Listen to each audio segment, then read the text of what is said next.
Greetings, church. This is Kevin Duclairon. Today is Thursday, the 28th of January 2020, and I want to show you my sign here and my Bible. Of course, it's here's my sign here that says "Need Cash" and my Bible. I used it last night, and I also used it the night before to read this passage of the Bible here. I'm going to read it to you. It's coming from Psalms 11, which I think is a good psalm. It's 7 verses. Psalm says this, to the choir master of David. So David is talking excuse me. David is talking to his people, and this is what he has to say to them. He says, in the Lord I take refuge. How can you say to my soul, flee like a bird to your mountain? For behold, the wicked bend the bow. They have fitted their arrow to the string, to shoot in the dark at the upright in heart. David says, if the foundations are destroyed, what can the righteous do? The Lord is in his holy temple. The Lord's throne is in heaven. His eyes see, his eyelids test the children of man. The Lord tests the righteous, but his soul hates the wicked and the one who loves violence. Let him rain coals on the wicked. Fire and sulfur and a scorching wind shall be the portion of their cup. For the Lord is righteous. He loves righteous deeds. The upright shall behold his face. So I read this, yesterday was Wednesday. I read verse 5 yesterday. The Lord tests the righteous, but his soul hates the wicked and the one who loves violence. The day before, I read the entire thing and preached it to Portland using this sign right here. Basically, the sign says "Need Cash." Okay, I was trying to redeem the situation. I was trying to redeem the situation that I'm in here in Portland with coffee. I get hit every night, as you know. The hits don't stop. I recently got this. I know it's not much. It's a cut. You know, it's a paper cut. You know, and it hurts. You know, when you have dry hands and you try to make a fist, it hurts. And it's the same thing with like right here in the fingers. Okay, you can't really see it, but somebody's taking some sort of a knife and they're cutting in. You know, and if it's not that, it's the cuticles, and it hurts. You know, it's not that much, but it's painful, and it's the same thing with the foot. In any case, this is what's going on here with the pain and the misery. You know, the darts. They're still coming in and out of the tent and using my body. Nothing has really changed. I just came back from the police department a few minutes ago and tried to call IRS through the police department. Long story short, Melinda's evil report or lying report, I'm not exactly sure. She told me that the IRS check that I was supposed to receive back last June was cashed by Gabriel. I'm not exactly sure why she keeps telling me this, but she was telling me that there's blood coming my way. So I went to the police department to see whether or not they can help me with this, you know, this IRS situation. They connected me to IRS. IRS did not pick up the phone. I gave them my information and it led to nothing. When I had called them in the past to deal with the issue, it led to nothing.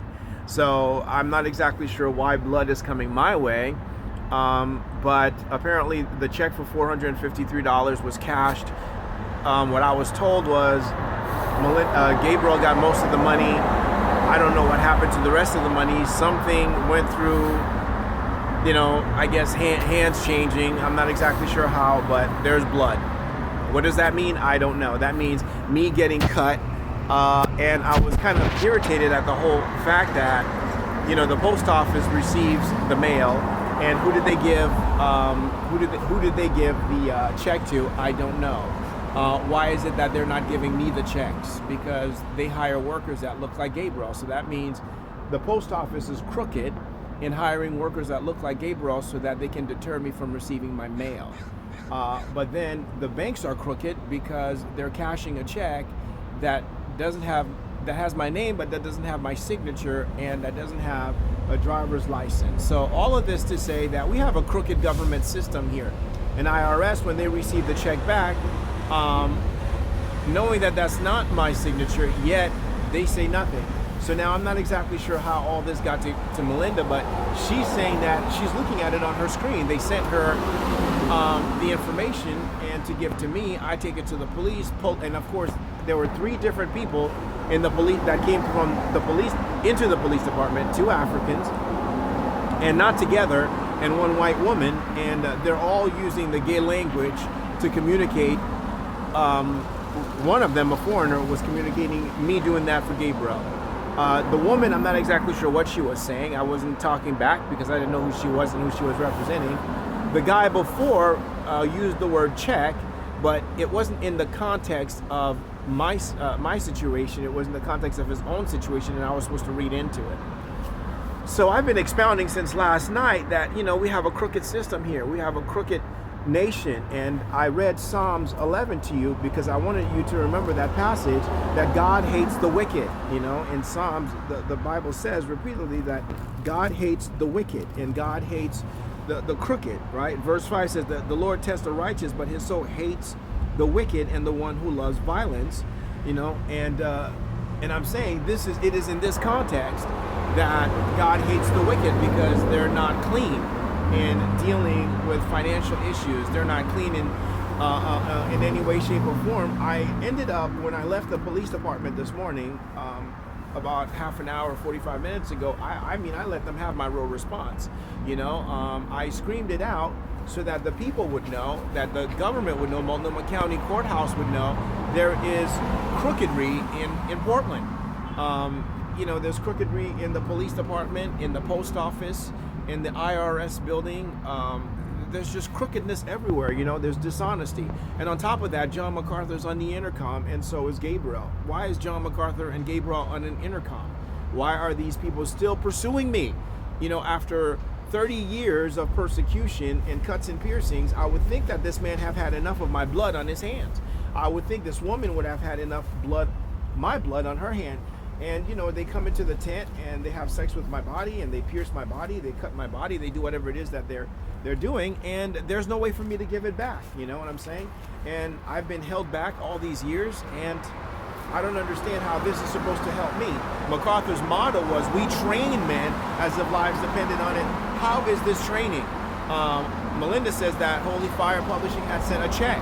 They took part of that check, and they took the whole check, and they cashed it, and then they only gave me a portion of it. Yesterday I received the check from Wells Fargo for $14.23, and I'm saying, was that my portion of the money that IRS had sent? So they keep taking my checks, and apparently they've done it 3 times. So I don't know, you Americans out there, you Christians, be praying, huh? I got to get on my bus here. So